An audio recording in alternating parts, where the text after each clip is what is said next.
du Savoie, monde du Savoie, pas seulement pour les enfants. Bienvenue, chers explorateurs curieux, sur l'île du Savoir. Pouvez-vous imaginer quelque chose de plus attendrissant qu'un couple de loutres de mer qui flottent sur l'eau en se tenant la patte? Ce n'est pas seulement une image adorable, c'est surtout une façon très intelligente de survivre. Pourquoi font-elles cela? Je vous invite à découvrir ce secret touchant de la nature. Près de la cascade des Fées, j'ai rencontré le tigre et la panthère noire. Le tigre pensait que les loutres se tenaient la patte parce qu'elles jouaient à un jeu de cercle. Il disait que c'était leur jeu préféré et que le couple qui restait le plus longtemps gagnait un poisson en plus. La panthère noire, elle, croyait que c'était une sorte de compétition. Elle racontait que les loutres mesuraient leur force pour savoir laquelle serait la plus forte dans le groupe. J'ai expliqué que ce comportement n'était ni un jeu, ni une lutte pour dominer. C'est un instinct très important qui les aide à ne pas se perdre dans l'océan, surtout quand elles dorment. Dans le bosquet des questions, j'ai rencontré le crocodile et le papillon. Le crocodile a raconté que, pour ne pas être emporté par le courant de la rivière pendant sa sieste, il se coinçait toujours entre les racines des arbres.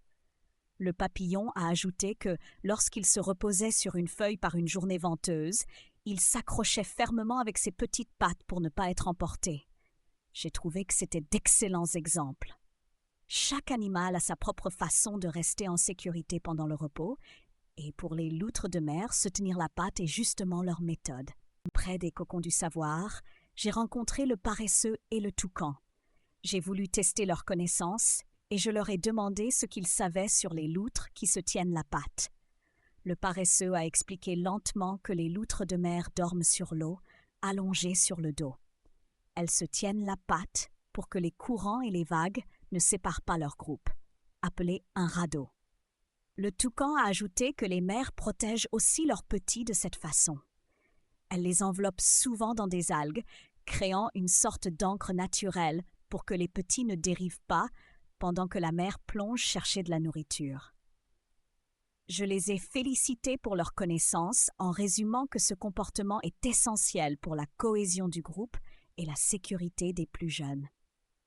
Chers chercheurs, aujourd'hui nous avons découvert l'un des secrets les plus attendrissants du monde animal. Nous avons compris que les loutres de mer se tiennent la patte pour une bonne raison. C'est leur façon de rester ensemble et de se sentir en sécurité dans le vaste océan. C'est une belle leçon sur la force de la coopération et de la proximité. J'espère que vous vous en souviendrez. À bientôt pour de nouvelles aventures sur l'île du Savoir.